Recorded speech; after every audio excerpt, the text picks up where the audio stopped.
Salut à tous, aujourd'hui on va faire une vidéo un peu particulière. Un book haul. Et ouais, ça y est. Un vrai truc de youtubeur, booktubeur. Ça y est, on rentre dans le YouTube game, nous on est comme ça, on est des ouf. Et pourquoi on fait un book haul? Parce qu'on est parti à Londres il y a un mois de ça, et que quand on est parti, là-bas, on a fait la visite de plein de comic shops. On s'est dit, autant ramener des souvenirs de là-bas, donc voilà, des comics. En gros, on a des livres à vous présenter, qui sont pour la grande majorité des comics, et on va aussi vous présenter les boutiques dans lesquelles on les a achetés. Il y en a 4 en tout, on y va? Go! C'est parti.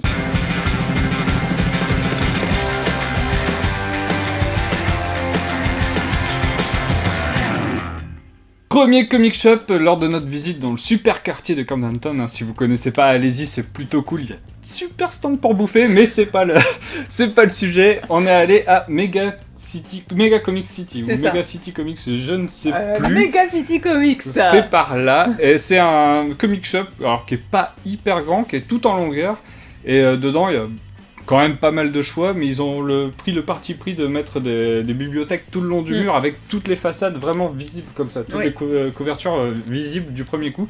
Du coup, c'est vachement vendeur. C'est plus attractif. Ouais, c'est assez attractif. Mais c'est attractif, mais tu vois la couverture. Est-ce que tu vois l'intérieur? Oui, et ça, c'est ça qui m'a saoulé, c'est que tout est sous plastique. Alors ok, c'est bien pour la protection du livre et tout, mais pour faire des achats, c'est un peu YOLO. C'est un peu à l'aveuglette, en mode bon bah je tente, on verra. Ouais. Et qu'est-ce qu'on a tenté? Moi j'ai choisi un comics. Et oui, parce que moi aussi j'ai choisi des comics. Ouais. C'est un Superman, donc Superman American Alien. Alors pourquoi je l'ai choisi? Je le connais pas du tout de base, j'en ai jamais entendu parler. Par contre dans cette boutique, comme dit Timo, ils ont mis en avant plein de comics en façade. Des petites recommandations en bas. Les petites recommandations qu'on aime bien lire et qui souvent sont plutôt sympas. Et là, 90% des livres qui étaient recommandés, je les avais lus. Enfin on les avait lus d'ailleurs. Et on était d'accord avec eux. Alors celui-là, il y avait une bonne recommandation et on l'a pas lu. Bah, en plus c'est du Superman, donc on connaît pas trop. Enfin il y a pas vraiment de super histoires avec lui en dehors de Red Son et All Star Superman. Tout ce qui est les motifs quoi. Mais voilà, c'est... Donc bon, on se dit allez. On tente. Et second bouquin c'est Giant Days. Alors c'est pareil, c'est au pifomètre complet. Parce que je sais pas du tout qui c'est qui a écrit ça, je connais pas du tout les noms. Mais ça a l'air sympa. En retour de France, on a vu que Akileos allait l'éditer en français et que c'était apparemment une tuerie le truc. Donc voilà, on verra. Une fois que j'aurai déblasterisé, on verra ça. Donc du coup, plutôt une bonne boutique, mais... assez cher. Assez cher, voilà. Les prix sont pas donnés. En même temps, Camden, c'est un peu un quartier qui devient très touristique, donc... quartier hipster. Hein. Faut s'y attendre.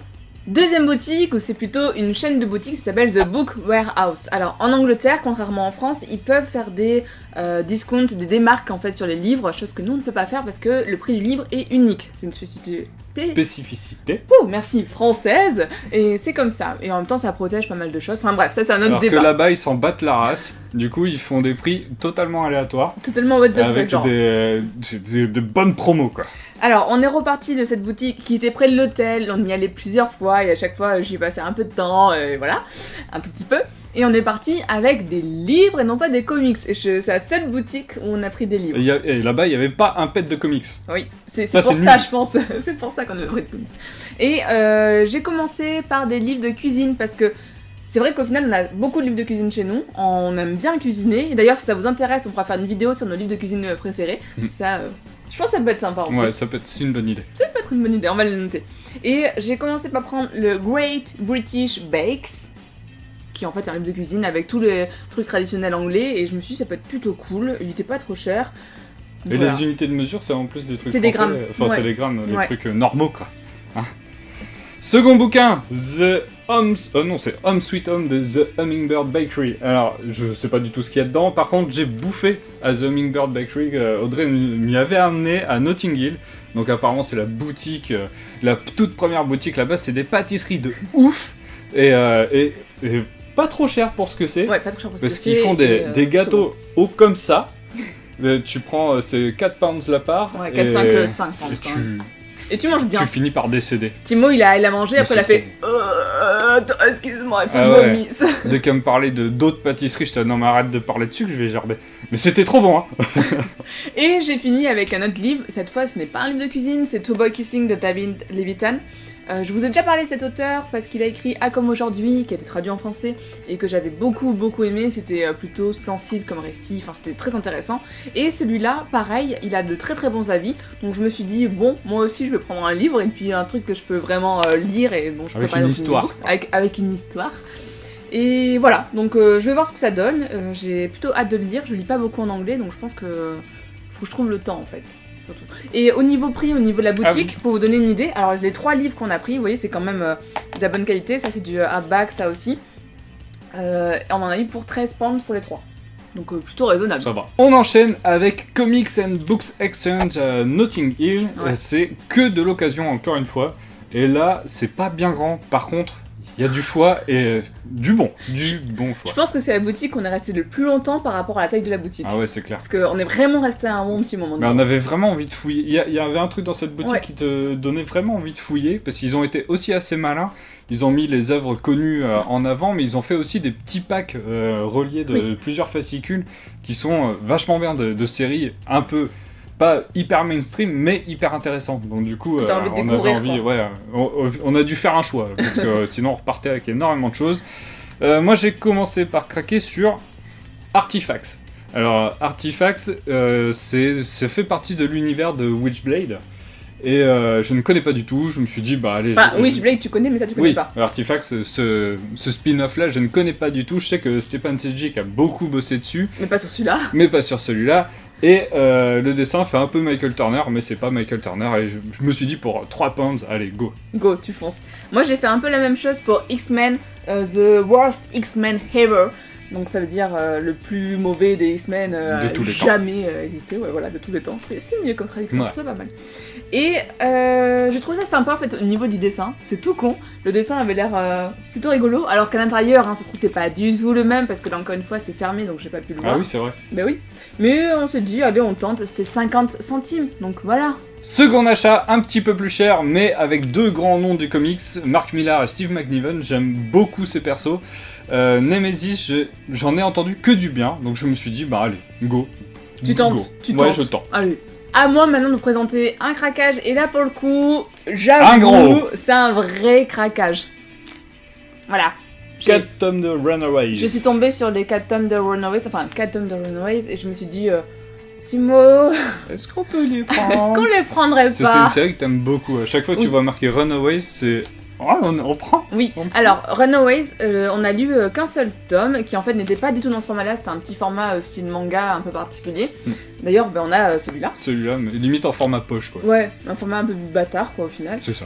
Qui était... Enfin, l'histoire était super intéressante, les personnages, moi je venais juste de les découvrir et je les trouvais géniaux. J'adorais cette relation entre ce groupe d'adolescents qui va se retrouver, qui va fuguer au final, et qui se rend compte que leurs parents rentrent dans des affaires un peu louches, c'est pas très beau quoi ce qu'ils ont fait. C'est des bâtards. Et donc eux vont se rebeller contre eux et vont aussi se découvrir et c'est absolument génial. On a d'ailleurs dans les personnages la question de l'homosexualité par exemple qui est traitée. Enfin voilà, il y a plein de choses qui sont abordées et j'ai trouvé ça top et je me suis dit j'ai envie d'en lire plus. Et ça n'a pas été trop dur de me convaincre aussi vu les noms qu'il y avait dessus. Oui. Parce que Joss Whedon, il y avait Sarah Pichelli au dessin. C'est là où elle est Sarah Pichelli. Ensuite il y avait du Terry Moore. Terry Moore, ouais. Rien que ça. Encore du Terry Moore. Et Humberto Ramos. Voilà, donc je vais allez, donne. Et là c'était Simpound le livre, là c'est une belle édition qui est pareil, c'est en dur, donc j'ai assez hâte de le lire. Par contre, il n'y a pas de numéro, on ne sait pas... on sait pas l'ordre. Ouais, on ne sait pas du tout l'ordre, je ne sais pas si des histoires qui sont à part ou pas, donc il va falloir que je fasse un peu de recherche avant de me lancer là-dedans. Et ensuite, pour 8 pounds, j'ai fait un petit craquage, les 6 premiers fascicules de Impress. J'allais dire Huntress, mais c'est pas ça. Impress, et c'est Mark Millar et Stuart Timonen, donc 2 personnes que j'aime aussi beaucoup dans les comics. J'avais envie de lire ce truc, je me suis dit, bah voilà, c'est l'occasion. On termine avec une autre boutique, et cette fois elle est dans le centre-ville de Londres, il s'agit de Orbital Comics. Alors Orbital Comics, honnêtement, la dernière fois quand t'es à Londres, on est passé devant plusieurs fois et l'entrée est toute petite, on a l'impression que c'est un petit magasin dedans. Tu peux largement le louper. Oui, tu peux te dire, bon, c'est bon, je passe pas dedans. En fait, non, rentrez-y parce que c'est immense. C'est hyper long, hyper long. Il y a un grand espace qui est tout en long, Sur la droite d'abord qui est consacrée aux comics, et sur la gauche, au fond, il y a une partie galerie qui là a été fermée, donc on n'a pas pu la voir, et une partie aussi plus dédiée... International. Ouais, international, BD, il y avait des notes de Boulet par exemple qui étaient en anglais, qui étaient traduites, enfin... Et toute leur sélection est plutôt intéressante et plutôt bien. Il y a de l'occasion, il y avait aussi de... Ouais. Un énorme neuf, choix d'occasion, et de même pas forcément d'occasion, mais de vieux comics. Il y en a un choix, mais j'ai jamais vu ça. En vrai, j'ai jamais vu ça. Il y a des racks complets de quarantaine de fascicules comme ça, tac tac. Et ils ont fait aussi des packs en ça, occasion. Ils le font souvent, ça. Ouais. Et c'est vraiment une super bonne idée. Donc les packs, hyper clair. C'est t'as plein de fascicules dedans, tu sais pas forcément ce que t'achètes. En fait, tu sais, comme la pochette transparente, tu sais celui qui est devant et derrière. Mais par contre, tout ce qu'il y a dedans, tu ne sais pas trop, c'est un peu la découverte. Donc, oui, alors t'as les packs aléatoires, mais t'as les packs d'histoire. Oui, ça aussi. Où ils regroupent... Il y avait plein de trucs, et nous, on n'a pas du tout pris ceux-là. On a pris les comics assez mainstream, genre les sorties qu'il y a eu chez Glénat. Voilà. Alors ça, c'est Beach Planet, c'est sorti en effet chez Glénat. Là, on s'est dit, allez, on l'achète, on avait envie de le lire, donc il est moins cher qu'en français. Il est un peu moins cher, enfin... c'est une moins belle édition aussi, mais voilà. Mais on s'est dit, on y va, c'est la version d'origine, donc on va voir ce que ça donne. Un truc plutôt féministe, à ce qui paraît. Et moi, j'ai pris Snot Girl. Je ne connaissais absolument pas. La couverture, je la trouvais assez cool. La nana avait des cheveux verts et de la morvonnée. Puis il y a des paillettes, donc, du coup, t'as dit... Ah oui, il y a des paillettes. Oui. Et apparemment, c'est le mec de Scott Pilgrim qui a fait ça. Donc voilà, on va découvrir. On va passer très rapidement sur deux autres boutiques. Gauche Comics, cette fois on n'y est pas retourné, mais la première fois qu'on était allé à Londres, c'est là où j'avais chopé toutes les Northlanders et tout ça. C'est une super boutique et très orientée indé. Ouais. C'est très différent de toutes les autres boutiques. Et ensuite, on a fait la méga grosse... Le pèlerinage. C'est ça, le pèlerinage de tous les geeks, le Forbidden Planet, avec énormément d'objets dérivés. J'ai pris un t-shirt là-bas de BB-8 qui est super cool. Et qui était pas cher. Il y a souvent des réductions, même en bas en fait. Donc si vous y allez, n'oubliez pas de passer au sous-sol. Ah ouais, le sous-sol est hyper important. C'est là où il y a tous les livres, tous les comics. En haut, ce sont tous les objets dérivés. Et au niveau de la partie livres, comics, alors je dis livres parce qu'ils ont un gros rayon quand même de romans et tout ça. Le sous-sol est énorme. Le sous-sol, il y a passé beaucoup de temps. Et il y a une grosse partie, encore une fois, qui est consacrée à des discounts, à des remises sur des livres, tout ça. Donc ça peut valoir le coup. Au niveau des objets dérivés, il y a les objets un peu pétés ou qui ont un petit défaut, qui sont bradés vraiment pas cher. Et Audrey a passé aussi 3 heures sur le rayon Harry Potter, mais ça c'est... je ne vois pas de quoi tu parles. À la fin de la vidéo, en barre d'infos, on va vous mettre tous les lieux qu'on a visités avec les adresses, comme ça si vous aussi voulez y aller, surtout n'hésitez pas, vous aurez toutes les infos. Si vous en connaissez d'autres pour notre prochain voyage à Londres, allez-y, faites péter les adresses. On n'a pas du tout assez de livres, pas du tout. Abonnez-vous, restez connectés, parce que je pense que très vite on va vous parler des lectures qu'on vient de vous présenter. Puis voilà, j'ai envie de dire. Mettez des pouces bleus et à bientôt. Bisous. Bisous. Voilà. Non, mais putain, j'allais dire gauche. Non, gauche, c'est pas lui. Mais oui, alors c'est moi qui dis c'est pas lui, quoi. Tu stresses ? Ouais. J'aime pas improviser, c'est nul. On vous en avait parlé... C'était quand on en avait parlé ?